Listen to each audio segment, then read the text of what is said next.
welcome back to Midday. We are here at the Noble Pig with my co-host Bryce Herman, as well as Joe Wiebe, the thirsty writer who has now written his second edition, Craft Beer Revolution. Number one, congratulations. Thank you very much. And number two, welcome to Kamloops. Yeah, thank you. I always love visiting Kamloops, especially here at the Noble Pig. I mean, I've been here in the late summer when the hops are spread across the trellis here, and it's a beautiful sight.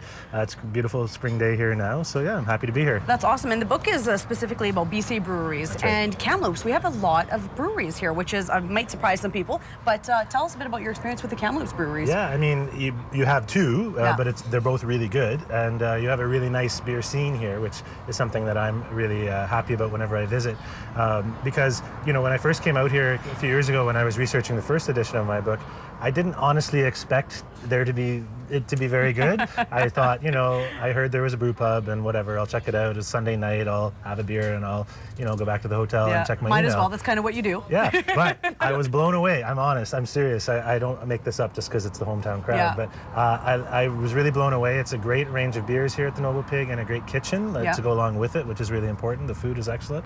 And the people, that work here are a great crew as well. And then, since then, of course, you've had the addition of Red Collar Brewing. David Beardsole, who was the brewer here, opened a new place here in town and is brewing excellent beers as well, and has a tasting lounge at the brewery where you can go and hang out and experience it firsthand. And the other thing I discovered when I came out for Red Collar's opening last October was this cafe called Redbeard, which I went for breakfast, 8 o'clock in the morning on the morning I was leaving. And I start talking, I tell the guy I'm a beer writer, and he's like, oh, you should check out our beer menu. I'm like, wow, this is an amazing beer menu. Are you a coffee place? Yeah. And, lo and behold, about 8:30, he's giving me little sample glasses of the beers. Awesome. I'm not sure if you're allowed to serve at that time of day, but whatever. Yeah. So you've now visited 40 breweries, and you've just put this book out. 90. This is 40 this is 40 new ones, right? So 90 altogether. And this is your second book. You and I wouldn't survive that. I know, seriously. I'm like, this guy has the best job ever. He gets to go and drink beer, and then he writes about it. Are there chapters that are like unfinished as you're starting to write them, you're trailing off? The typing gets all garbled. Yeah, exactly. That's what an editor's for. Exactly. So any plans for any new books coming up? Well, you're just going to enjoy this I don't one really for want now. to think about a new edition of this because it's just fresh. It just came out. Slowly and gradually, I'm working on a book about Vancouver brewing history called Tales from Brewery Creek, but it's proving to be a lot more challenging than I originally envisioned. Just the research and digging up stuff in the archives about these early breweries and the people behind them and everything. So, but I'd like to get that out eventually. But I don't know. This has taken precedence because it's been so, the boom in breweries has been just so staggering that the interest has forced me to focus on what's happening now. That's the new awesome. stuff. Yeah. So now everyone doesn't have to go around and check out all 90. Just pick up the book, and then you can figure out where you need to go and where you want to go. And he's already done all the work for you. Yeah. Well, not all of it, because there's you still want to go and try. You got to do some sampling. Exactly. And speaking of sampling, Joe, maybe you've done all this phenomenal research, and I've been in the the liquor scene, the beer scene for a number of years. What are you seeing with new trends? When the microbrewery scene first started, it was really kind of everybody was using ales. We went to ales because they were top fermenting and faster and quicker to get to market and those kinds of things. Are those trends still following, or are you seeing some new changes? Well, everybody's got an ale. Everybody's got a good pale ale, the classic BC pale ale for sure. Right. A little more hoppy now than it would have been back then. Right. But what you do see now, and as you can see by the range of glasses we presented here, is a huge variety of options, and that's really what drives the whole craft beer scene is variety. You can get the little sample glasses here and breweries all over BC so you can try several different beers when you want to. But so there's a lot of breweries now are starting to explore lagers, which take longer to brew, classic German lager styles, and not just the basic pale lager, but things that are bocks that are heavier and darker, and just a wide variety of those options. You get the Belgian styles. There's a whole range of Belgian style beers, saisons and Trappist style beers that you can explore. They have a great Belgian spiced pepper ale here that I always enjoy sampling when I'm here. And on the real extreme edge, you have the kind of the sour beer trend, which is a style of beer that is quite a bit different. It's almost more like wine in terms of appreciation of it. It's a beer that's been purposefully soured with certain wild yeast and bacteria that that make it really tart and really fresh. Give it that inherent flavor. Yeah, right? and so, but it's aged in barrels for 2 or 3 years at a time. Right. So, and that's happening.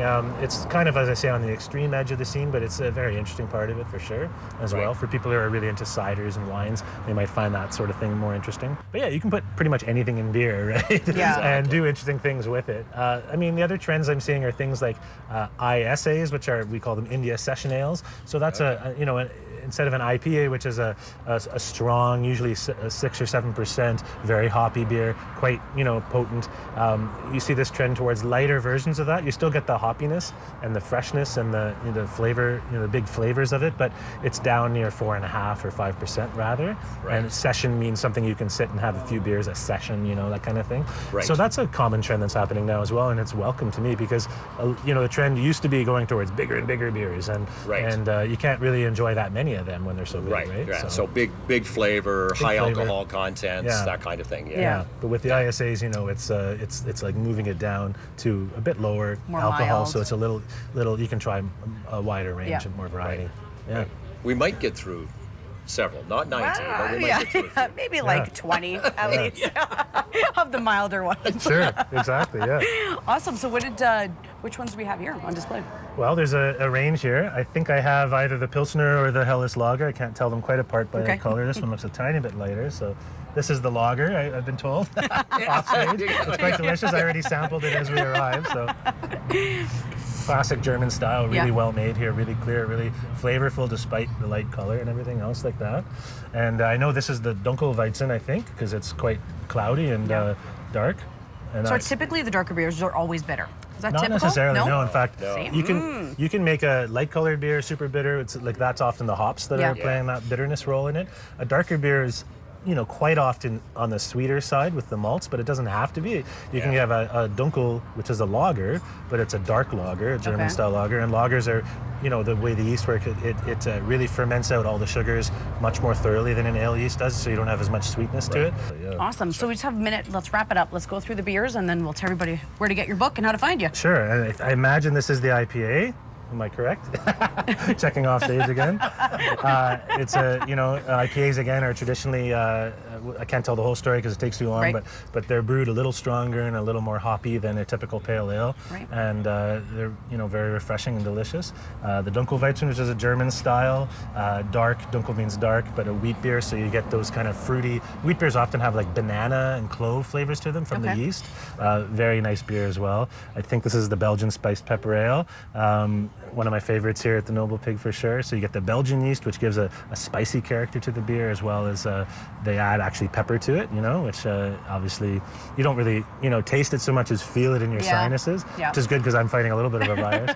And then this is a traditional Pilsner, which is a great style originally from the Czech Republic, but also in Germany. Awesome. A little more flavorful, a little more hoppy than the typical German lager kind of Right on. thing. And these are all available here at the Pig. So Along with many others. Exactly. You guys have a huge selection. So the book is available at all the local bookstores here in town. There are also a couple, you're going to give them a whole bunch over at Red Collar Brewing. Red Collar for sure, Yeah. And if you want to get a hold of Joe, joewiebe.com, thirstywriter.com, and also at craftbeerrevolution.ca. So thank you so much for coming into town. Thank you. Can't wait to see you again. Yeah, likewise. Thanks, I can't wait to come back. Oh, that's great. Cheers. It's fantastic. And Cheers. I think, it's an opportunity to say cheers to everybody who's watching and come on down and join in some great beer. That's right. Cheers to you. Thanks. Suddenly everything is alright.